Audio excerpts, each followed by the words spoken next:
Tonight, new reporting in those back-to-back deadly plane crashes from Washington tonight. The chilling images of the fuselage of that American Airlines plane being pulled from the Potomac. And tonight, what we've learned about the Black Hawk helicopter, how high it was flying that night. This is conflicting information from those early days.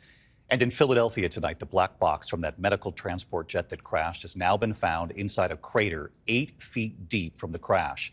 The plane was in the air less than a minute, 7 people killed. And among those injured on the ground, a boy in a car.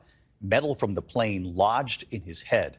We have learned he has survived surgery. And again tonight here, Gio Benitez.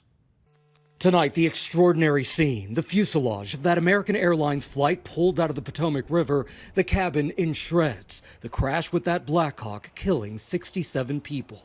So far, 55 of their bodies have been identified. The medical examiner now working to identify additional remains recovered today. It is my belief that we're going to recover everyone. Dozens of the victims' families gathering yesterday for a solemn memorial on the runway at Reagan National Airport. Now tonight the question, was there a discrepancy in the tower radar seen by air traffic control which may have shown the helicopter at 200 feet?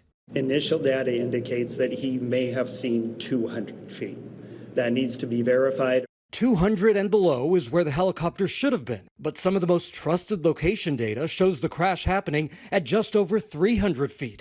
The NTSB also evaluating the jet's flight data and cockpit voice recorders. And overnight in Philadelphia, investigators locating the black box of the medical transport jet that plunged to the ground, killing 7. The voice recorder found 8 feet deep inside that crater.